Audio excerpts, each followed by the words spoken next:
மகாபெரியவாழணும்.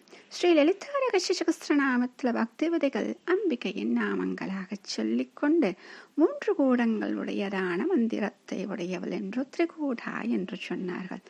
அடுத்ததாக நம்முடைய வாழ்வில் சொல்லக்கூடிய புருஷார்த்தங்களில் தொடர்புடைய ஒரு நாமம்.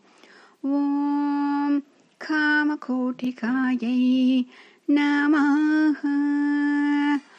ஓம் காமகோட்டிகாயை நமஹ. இந்த முதல்ல சொல்லக்கூடிய அந்த காமம் அப்படிங்கிறதுக்கு நிறைய பொருள் இருக்கு. எல்லாவற்றிற்குமே ஆழ்ந்த அர்த்தங்கள் ஒன்று இருக்குன்னு சொன்னோமா. அதனால் இதுல என்னென்ன பொருளை வைத்து சொன்னால் எப்படி எப்படி அதனுடைய தத்துவங்கள் இருக்கும் அப்படின்னு பார்க்கறது. இப்ப காமம் அப்படின்னு சொன்னோன்னா எச்சை ஆசை. அப்ப ஆசையின் கோடி அப்படின்னு அர்த்தம். அதாவது ஒரு ஆசையை தாண்ட முடியாத எல்லையில் இருக்கிறாள். அப்ப அந்த எல்லையே அவளாக இருக்கும் பொழுது ஆசையை தாண்ட வேண்டும் என்றால் அங்கு யார் நமக்கு அருள் செய்ய வேண்டும் என்றால் சாட்சாத் அம்பிகையாக இருக்கக்கூடியவள். அதனால தான் காமகோட்டிகா.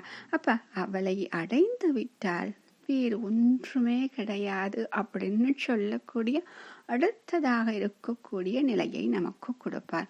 அந்த புருஷார்த்தம் சொல்லும் பொழுது என்னென்ன சொல்றோம்? தர்மம், அர்த்தம், காமம், மோட்சம் அப்படின்னு சொல்லிட்டு 4 விதமான புருஷார்த்தங்களை சொல்கிறோம். அதுல 3ஆவதாக சொல்லக்கூடிய புருஷார்த்தம் காமம். அந்த 3ஆவதை தாண்டிய உடனே வருவதுதான் மோட்சம். அப்ப காமத்தின் எல்லையில் உள்ளது அந்த மோட்சம். அந்த எல்லை தான் அவள் அப்படின்னு சொல்றாங்க. அடுத்தது காமன் அப்படின்னா பரமேஸ்வரன் அப்படின்னு சொன்னோம். அப்ப பரமேஸ்வரனின் பாதியாக இருக்கிறார். சிவனுடன் 2 கலந்து இருப்பவள். இந்த கோட்டி அப்படிங்கிறதே சரி பாதி அப்படின்னு சொல்றதுனால அப்ப சிவனுடன் 2 கலந்து இருக்கிறாள். சிவனில் பாதியாக இருக்கிறாள்.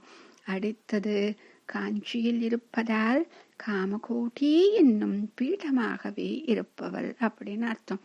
ஆக இத்தனை பொருள் தரக்கூடிய அவள் மனம் வைத்தால் நமக்கு அந்த ஆசையின் எல்லையையும் தாண்ட முடியும்.